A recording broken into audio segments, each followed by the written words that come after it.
Abdullah bin Al-Mubarak, yang dikenal dengan julukan Syekh Al-Hadid pada zamannya, lahir di Marwa pada 118 Hijriyah dan meninggal dunia di Haid pada bulan Ramadan tahun 181 Hijriyah, usai perang melawan tentara Romawi, dalam usia 63 tahun.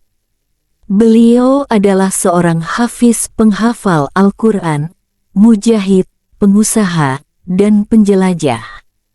Abdullah bin Mubarak menghabiskan umurnya untuk melaksanakan ibadah haji, jihad, dan berdagang.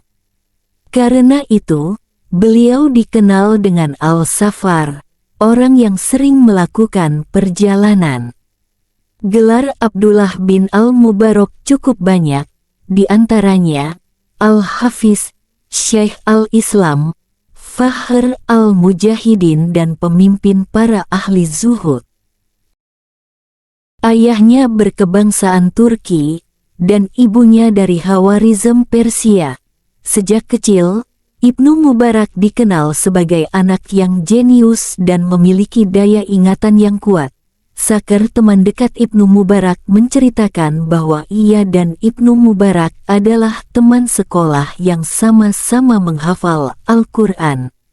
Suatu hari, ketika pulang sekolah, mereka di jalan mendengar seorang khatib menyampaikan pidato yang sangat panjang, dan mereka mendengarkannya. Ketika khatib selesai menyampaikan pidatonya, Ibnu Mubarak berkata, "Sungguh aku telah menghafalnya, padahal pidato sang khatib tadi sangat panjang." Mendengar Ibnu Mubarak berkata seperti itu, salah seorang yang hadir dalam pengajian tersebut sangat kagum, lalu memanggil Ibnu Mubarak agar mengulangi pidato yang telah dihafalnya. Ibnu Mubarak pun mengulanginya. Berbekal dari daya ingatannya yang kuat itulah, ketika berumur 23 tahun Ibnu Mubarak telah menghafal Al-Quran, menguasai bahasa Arab, nahwu, saraf, retorika, fikih, dan hadits. Di antara karya-karya beliau adalah tafsir Al-Qurpetik terbalikan, Al-Dakaik fi Al-Rakaik, berupa kumpulan beberapa hadis-hadis yang menggugah hati, Rika Al-Fatawa, Al-Musnad, berisi kumpulan hadis bersanad lengkap yang sampai kepada Abdullah bin Al-Mubarak, Al-Jihad, yang secara khusus mengupas fikih jihad dan aturan-aturannya, Al-Zuhad, berisi kumpulan hadis tentang zuhud dan keutamaannya. Suatu ketika di musim haji, Abdullah Al-Mubarak berniat melaksanakan ibadah haji dengan membawa bekal dan uang secukupnya. Ulama itu mengendarai keledai sebagai tunggangannya. Sesampainya di Kufah, Irak, matahari yang hangat menyinari langkahnya. Ketika dia melihat seorang perempuan sederhana sedang mencabuti bulu itik.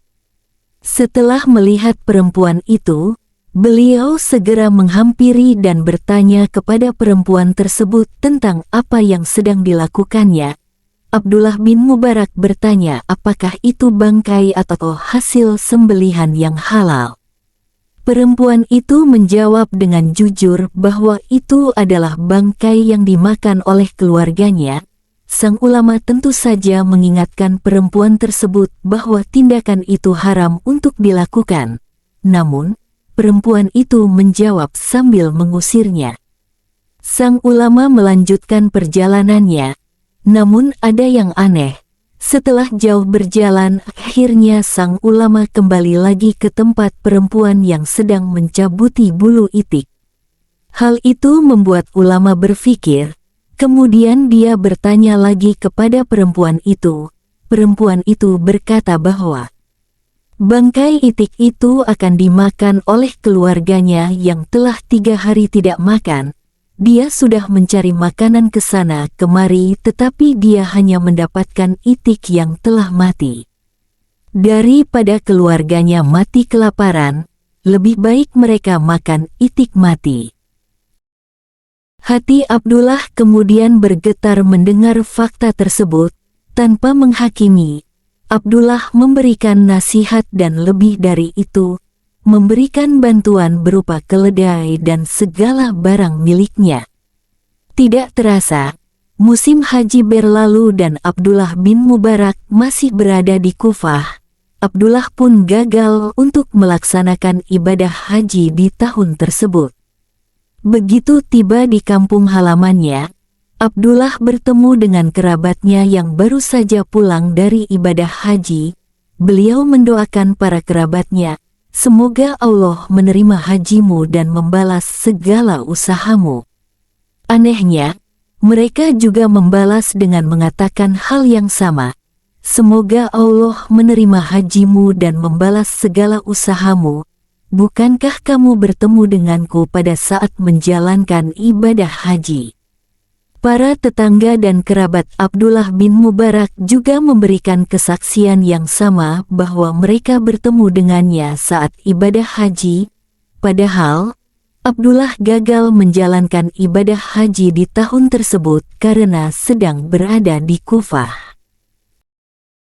Abdullah bin Mubarak tentu merasa heran dengan kesaksian dari teman-temannya. Beliau terus memikirkan keanehan dari peristiwa ini, sampai akhirnya pertanyaan Abdullah terjawab melalui mimpi. Dalam mimpinya, Abdullah bin Mubarak bertemu Nabi Muhammad SAW dan berkata padanya, "Wahai hamba Allah, janganlah engkau heran. Sesungguhnya engkau telah menolong seseorang yang sengsara dari anakku.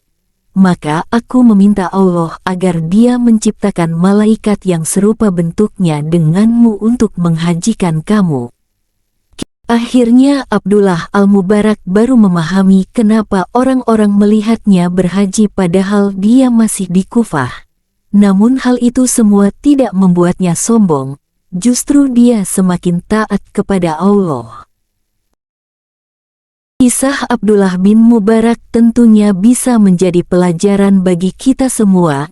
Keteladanan Abdullah bin Mubarak tercermin dalam pengabdiannya kepada Allah dan kebaikan kepada sesama. Malaikat yang diutus sebagai penggantinya menjadi bukti bahwa Allah menghargai setiap tindakan kebaikan dan kepedulian yang dilakukan hamba-Nya. Kisah Abdullah bin Mubarak memberikan pelajaran berharga bagi kita semua.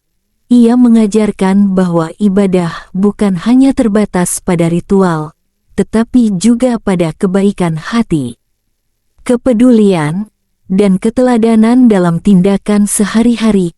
Semoga kisah inspiratif ini memberikan pencerahan dan memotivasi kita untuk menjalani hidup dengan nilai-nilai Islam yang mendalam dan bermanfaat bagi sesama.